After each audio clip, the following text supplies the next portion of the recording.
आगे साहब क्या सवाल आपसे पूछे। इतना दिल खराश मंजिर सारा दिन या पिछले 2 दिन से हम टीवी पे भी देखते आए हैं। पर सर ऑब्वियसली पहले तो इस पे अगर बात कर लें कि बहुत हम कह सकते हैं कि फ्रीक्वेंटली इस तरह के वाकयात कराची से सुनने को मिलते हैं। वैसे तो मुल्क भर में हम ये नहीं कह सकते कि कहीं भी किसी भी शहर में को बहुत अच्छी इंतज़ामात होते हैं बिल्डिंग्स में आग के मामले के आग के हवाले से। बट कराची में वाकयात लगता है कि ज़्यादा फ्रीक्वेंटली होते हैं। बड़ा शहर है या कोई और वजह है? शुक्रिया आरफा। देखिए, वजूहात तो वही हैं। अगर आप 2012 के बल्दिया इंसिडेंट्स की रिपोर्ट पढ़ें और इसके बाद से मुख्तलिफ जो हर 2 साल 3 साल बाद वाकयात बड़े बड़े हो रहे हैं, चाहे वो कोऑपरेटिव मार्केट में हो, आरजे मॉल हो, मिलेनियम मॉल हो, सब में इसी तरह के वाकयात हुए हैं। और जिन इन सारे वाकयात में जो हकाइक सामने आए या जो उसकी वजूहात सामने आई क्योंकि आप देखें रूटीन वही है। हर वाकये के बाद सदर पाकिस्तान से लेके वजीर आला और मेयर कराची तक दुख का इजहार करते हैं।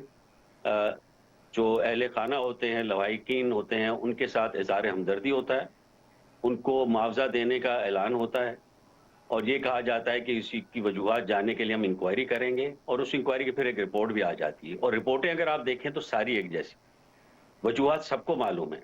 वजूहात वही हाँ। हैं कि जो कवानीन पे अमल दरामद ना होना और फायर ब्रिगेड को सही तौर से जिसको कहना चाहिए कि उसको तमाम वो वसाइल मुहैया नहीं किए गए। तो वही बातें बार-बार होती हैं। अगर आपने देखा होगा तो ये तसलसल इसी वजह से है कि उसके बाद कोई अमल दरामद नहीं होता। हम्म। आप देखें कि बिल्डिंग्स की जो हालत है हमारी, उसकी वजह ये है कि हमारे 3 इदारे हैं, उनके पास 3 कवानीन हैं। एक सिविल डिफेंस का इदारा है जिसके पास सिविल डिफेंस लॉ है, एक बिल्डिंग कंट्रोल का इदारा है जिसके पास बिल्डिंग कंट्रोल का लॉ है और फिर एक फैक्ट्रीज का और लेबर का जो इदारा है वो फैक्ट्रीज एक्ट पे अमल दरामद कराता है जी। जिसमें वर्कर्स की सेफ्टी वगैरह का होता है। इन तीनों कवानीन पे अमल दरामद नहीं होता। सब कवानीन में सेफ्टी के मैटर्स कुछ ना कुछ तौर पे हल किए गए, लेकिन उस पे अमल दरामद नहीं होता। जो वाकया हो जाता है उसमें यही बताया जाता है कि चूंकि एग्जिट्स नहीं थे, वसाइल नहीं थे, पानी बुझाने वो आग बुझाने का सिस्टम नहीं था, इस वजह से ये आग फैल गई और ज्यादा नुकसान हो गया। तो डॉक्टर साहब बट ये भी तो इशू है क्योंकि बहुत तनकीद होती रही है इस पे। द फैक्ट कि कराची में जैसे जो बिल्डिंग अथॉरिटी है वो अब एक प्रोविंशियल लेवल की अथॉरिटी है, जबकि शहर इतना बड़ा है कि मेरे जैसे लोग तो ये समझें कि अगर कोई बिल्डिंग अथॉरिटी हो तो उसको सिर्फ कराची के ऊपर फोकस करना चाहिए। क्या इससे भी फर्क पड़ा है कि ये जो एक प्रोविंशियल लेवल की अथॉरिटीज हैं और वो सारे सूबे को देख रही हैं? यकीनन होना तो शहर के लिए अलग ही होना चाहिए और मेयर के अंडर में होना चाहिए, लेकिन ये वजह नहीं है। वजह मैं और आप आरफा बहुत अच्छी तरह जानते हैं और उसको अब हमें खुल के बात करनी चाहिए कि तीनों इदारे सिर्फ भत्ता लेने के अलावा और कोई काम नहीं करते। ये फैक्ट्रियों में जाते हैं, ये बिल्डिंगों पे जाते हैं, अपना कैश वसूल करते हैं, उसके बाद चले आते हैं। इम्प्लीमेंटेशन, एनफोर्समेंट इन्होंने कभी अपना रोल समझा ही नहीं है, ना इनसे कभी पूछा गया है। इन तमाम वाकयात के बाद कभी ऐसा नहीं हुआ कि इन्फोर्समेंट के ऊपर फिर प्रोविंशियल गवर्नमेंट ने कोई रेगुलर मीटिंग्स की हो या उसके इन्फोर्समेंट के ऊपर कहा हो, क्योंकि हर जगह का अलग डायरेक्टर होता है, हर जगह का अलग एक्सीएन होता है, हर जगह का अलग एईएन होते हैं। तो वो इन्फोर्समेंट अच्छी तरह कर सकते हैं, असिस्टेंट कंट्रोलर्स होते हैं बिल्डिंग्स के, इसी तरह लेबर ऑफिसर्स होते हैं। तो मैं ये नहीं समझता कि किसी इदारे की फॉर्मेशन से कोई फर्क पड़ता है। किसी इदारे की काम हम्म। करने की नीयत से और उनके ऊपर मॉनिटरिंग और उसके ऊपर अगर गवर्नमेंट की सीरियसनेस हो तो फिर ये सारे मामला बहुत तरीके से हो सकते हैं। अब जैसे बिल्डिंग कोड है जो जिसके ऊपर फायर सेफ्टी के सारे सिस्टम है, जी। पाकिस्तान का है, building hmm. Code of Pakistan, BCP उसको कहते हैं। वो सारे पाकिस्तान में कहीं ना कहीं उस पर अमल दरामद हो रहा है। कराची में या सिंध में उस तरह से उस पर अमल दरामद नहीं हो रहा। आप ये देख लें कि आज तक उसको कानून का दर्जा भी नहीं दिया गया, उसी कवानीन में उसको नहीं डाला गया जिसके अंदर सेफ्टी एग्जिट किस तरह होने चाहिए फायर के, उसके स्प्रिंकलर्स होने चाहिए किस तरह। अब नई बिल्डिंग भी जितनी बन रही है तो कहने को तो हमारे बिल्डिंग कंट्रोल लॉज में है, वो उसको कंप्लीशन प्लान भी मिल जाता है और उसको टाइम टू टाइम सर्टिफिकेट्स भी मिल जाते हैं, सही। लेकिन उसके अंदर ना स्प्रिंकलर्स होते हैं ना फायर एग्जिट्स होते हैं और इस तरह ये बिल्डिंग्स हमारी बनती जाती हैं और खुदा न खास्ता कहीं हो जाता है वाकया तो फिर ये उनकी कमजोरियां सामने आ जाती हैं। और हम उसके ऊपर गुफ्तगू करते हैं, 4 दिन में नई कहानी आती है एंड वी मूव ऑन, और हुकूमत और कराची के लोग भी भूल जाते हैं सर, मतलब कि क्योंकि ऑब्वियसली कहीं ना कहीं अकाउंटेबिलिटी तो जो शहरी हैं कराची के उन्हीं को करनी पड़ेगी ना हुकूमत की। जी हाँ, देखें अब दो तीन चीजें हैं ना जिसके ऊपर थोड़ा देख लें आप, कि हुकूमत सिंध को देख लें आपके 2008 में जब हुकूमत सिंध ने चार्ज लिया था इस मौजूदा हुकूमत ने, तो उस वक्त कराची के अंदर जो वर्किंग कंडीशन में थे, वो टोटल तादाद तो उनकी 40-45 थी उस वक्त, ये फायर एक्सटिंग्विशर्स की, ये जो फायर टेंडर्स की, वो फायर टेंडर्स की जो वर्किंग तादाद थी वो 18-19 ही थी उस वक्त, बल्कि सॉरी 13-14 थी। ये 13-14 की तादाद मुसलसल 2008 में 2008 से लेके 2021 तक वही पोजीशन थी। 2013-14 ही थे, 21 में आके फेडरल गवर्नमेंट ने मेहरबानी की, जिस तरह हमेशा हम फेडरल गवर्नमेंट की तरफ ही कराची को डाल दिया जाता है कि वो मेहरबानी करे तो करें हम पर, तो उन्होंने फिर मेहरबानी की और हम पे 50 वो फायर एक्सटिंग्विशर्स दिए और फायर टेंडर्स दिए और 2 बाउजर्स दिए। ये टोटल हमारे ऊपर मेहरबानी फेडरल गवर्नमेंट की है जो आज तक चल रही है। प्रोविंशियल गवर्नमेंट ने उसमें आज तक किसी एक भी फायर टेंडर का या स्नॉर्कल का इजाफा नहीं किया। 2014 में वादा किया कि हम 80 मंगा रहे हैं कराची के लिए, 2019 तक 5 साल में सिर्फ उन्होंने 3 मंगाए और 1 स्नॉर्कल मंगाया, 80 नहीं मंगाए। फिर 2021 में जब फेडरल गवर्नमेंट ने कहा कि हम 50 दे रहे हैं, उस वक्त भी उन्होंने कहा था हम 80 मंगा रहे हैं, लेकिन 80 आज तक नहीं है। तो इस तरह की जो लापरवाही होती है वो कहीं ना कहीं तो फिर उसका अंजाम होता है।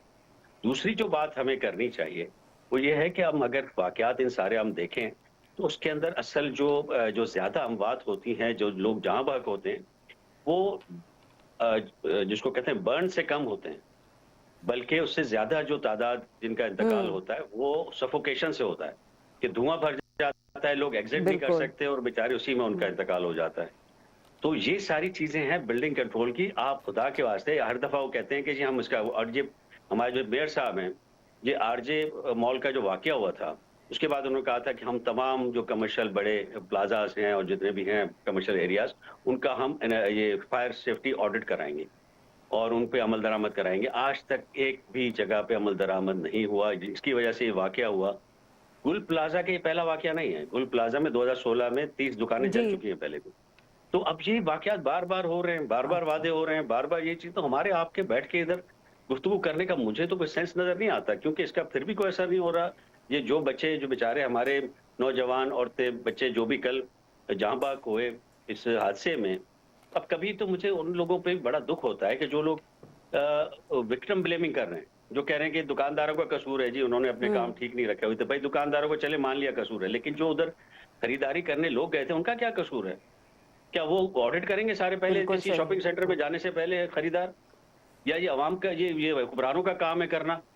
अब ये अजीब किस्म की विक्टिम ब्लेमिंग और भागने का है कि जी हमारा कोई कसूर नहीं है। हर 2 साल बाद ये वाकयात हो रहे हैं, लेकिन आपका कोई कसूर नहीं है, आपको कोई ना पूछे। जो भी है दुकानदारों का कसूर था, दुकानदारों का कसूर मान लिया हमने, तो क्या वो खरीदार भी पहले ऑडिट करें फिर उसमें जाए? उनकी गलती थी जो बेचारे मर गए। इस तरह मेहरबानी करके ना करें। कराची को जिस तरह का तमाम फेडरल प्रोविंशियल गवर्नमेंट्स ने छोड़ दिया है, इवन तो मैं कहूँगा एस्टैब्लिशमेंट ने भी छोड़ दिया है, कि अब इसको फिर ये सोचते हैं कि जी कराची को इस तरह हम छोड़ देंगे और फिर जो है हमारी मईशत तरक्की करेगी। ये एक दीवाने का ख्वाब ही है, हम नहीं समझते कि मईशत इस तरह तरक्की कर सकती है। अब कराची मईशत का इंजन है, खुदारा आप सीरियस हो जाएं इस मामले में। सर अब I really don't know what to ask you. आपने जो बातें इस वक्त की हैं उसके बाद मेरे पास तो कोई सवाल पूछने को भी नहीं रह गया, but if we just try and perhaps identify कि अब आगे जाने का रास्ता क्या है, पहले क्या करने की जरूरत है। मुझे नहीं मालूम कि अब सूबाई हुकूमत से कोई उम्मीद रखे ना रखे, वफाकी हुकूमत, सूबाई हुकूमत और मेयर तीनों के लिए कुछ कह दे कि उनकी अब क्या करना चाहिए। 1 2 3 4 5। देखिए, पहली इस बात वही है कि सबसे पहले इन सारी बिल्डिंगों में जहाँ पे लोग रहते हैं या जहाँ पे शॉपिंग के लिए जाते हैं, काम करते हैं, फैक्ट्रियाँ हों, ऑफिसेज हों या शॉपिंग सेंटर्स या इस तरह के रिहायशी इलाके हों, वहाँ पे बहुत ज़रूरी है फायर सेफ्टी ऑडिट होना। फायर सेफ्टी ऑडिट एक दफ़ा हो तो फिर उसके ऊपर काम करना चाहिए। बहुत सी ऐसी पुरानी बिल्डिंगें होंगी जहाँ पे अब मालिकान नहीं है या ओनर्स नहीं, वहाँ पे गवर्नमेंट को थोड़ा बहुत खर्च करके उधर फायर सेफ्टी के खर्चे करने चाहिए। जहाँ फैक्ट्री ओनर्स हैं उनसे वो खर्चा करवाना चाहिए। जहाँ बिल्डिंग्स अभी नई बनी है और आप आइडेंटिफाई कर सकते हैं बिल्डर्स को, उनके ऊपर जुर्माना लगा के और उनसे वो काम पूरे करवाने चाहिए। इस तरह इसको छोड़ देना कोई मसले का हल नहीं है। तो जब तक आप सीरियसली तीनों डिपार्टमेंट, सिविल डिफेंस और फैक्ट्रीज के जो लेबर डिपार्टमेंट है और बिल्डिंग कंट्रोल, ये तीनों मिलकर काम करें और हुकूमत उसका एक सिस्टम बनाए, उसको वीकली मंथली उसको मॉनिटर करे कि वाकई इस काम पे अब अमल दरामद हो गया नहीं हुआ। दूसरे, आप देखेंगे कल जो सारा हमारा आज तक भी जो सारा सही। जितने फायर टेंडर्स थे वो एक गुल प्लाजा पे लगे हुए थे। सिर्फ 50 फायर टेंडर से काम नहीं चलेगा। कराची कई गुना बढ़ चुका है 2008 से अब, तो उसको कम से कम 300-400 फायर टेंडर्स, उसी तरह स्टेशंस बढ़ाने की जरूरत है।